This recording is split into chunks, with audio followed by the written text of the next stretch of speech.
Hello guys, চলে এসেছি আমরা ওই যেই জায়গায় বলেছিলাম বাগদা বিচ। এর আগেও আমি এখানে এসেছিলাম, কিন্তু অন্য জায়গায় আমরা সেরকম একটা ভালো দেখলাম না, তাই আবার সেই পুরনো জায়গায় চলে এসেছি। কিন্তু জায়গাটা অনেক পরিবর্তন করে দিয়েছে। রাত্রি না হলে পরিবর্তনগুলো দেখাতে পারবো না। এখন লাঞ্চের টাইমে এলাম, দেখি কী কী পাওয়া যায়। আমরা টেন্ট নিয়েছি, 1300 টাকা করে পার হেড পড়েছে ইনবিল্ট, লাঞ্চ ফাঞ্চ খাওয়া দাওয়া দিয়ে রাতের ডিনার অবধি।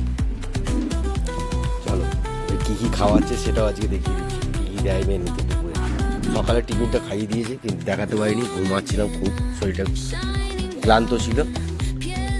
এবার কী কী লাঞ্চে আসে সেগুলো তোমাদেরকে শেয়ার করে জানিয়ে দিচ্ছি।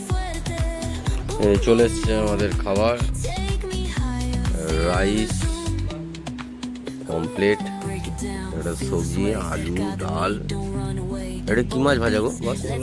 ভোলা।